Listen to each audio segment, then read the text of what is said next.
Hello everyone, this is Shabnam here. Welcome back to my channel, The Counselling Corner.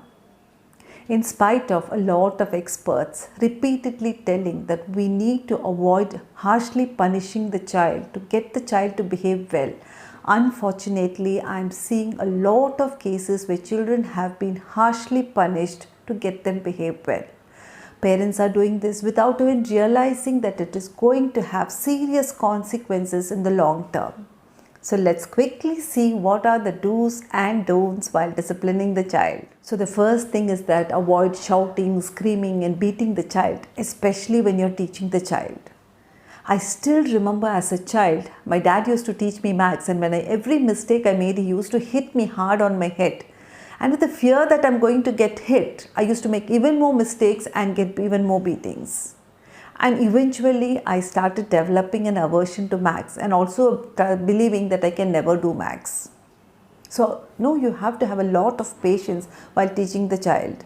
Some children can grasp quickly, but some children are a little slow in learning or grasping things. So learn to be patient. Second is avoid micromanaging and correcting the child for every small mistake he does, right? Allow them to make mistakes and learn from the mistakes.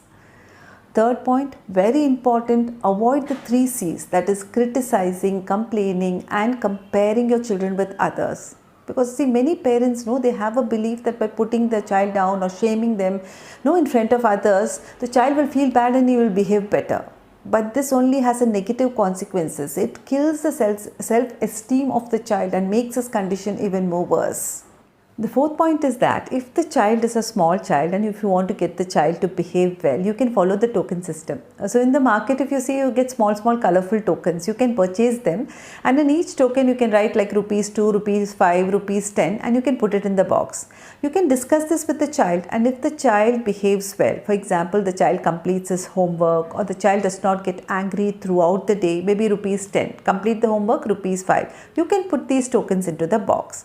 But at the same time, if the child misbehaves, breaks the rules, you can take out these tokens from the box. So the child will be motivated to behave well, and as the days goes, this good behavior will become the part of the child's life and it will become a habit. The fifth point is that you have to have set rules and boundaries and you have to follow them consistently. As well as you have to prepare a daily schedule, not only for your child but also for yourself, and follow it consistently. Sixth, in case the child misbehaves or breaks the rules, you should have consequences, which you have already discussed with your child.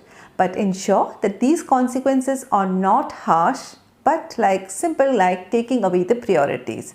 For example, the child has not completed his homework, so he will not be allowed to watch TV.